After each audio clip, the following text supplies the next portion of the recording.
Mes gjelbërimit, burimeve me ujë të kristalt dhe qetësisë së liçenit të Orit, Driloni vijon që të jetë një nga destinacionet më të preferuara të turistëve gjatë sezonit veror.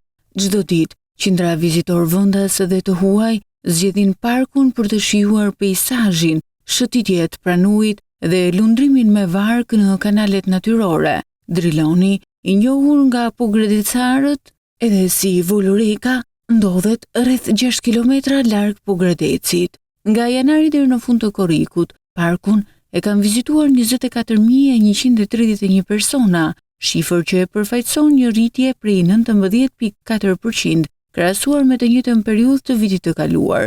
Fluksi më i madh është regjistruar gjatë muajve qershor dhe korrik. Rritja e numrit të vizitorëve është shoqëruar edhe me investime në infrastrukturë.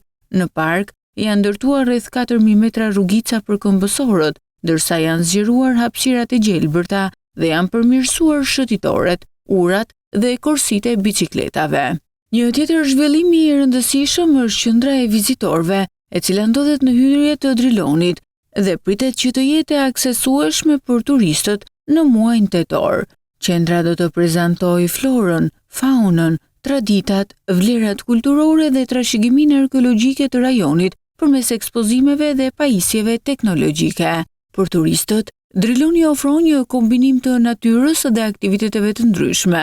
Krahas lundrimit me vark, vizitorët mund të fotografojnë mielmat dhe shpendët e tjerë, të shijojnë gatimet tradicionale në restorantet pranë liçenit dhe të eksplorojnë zonat përreth.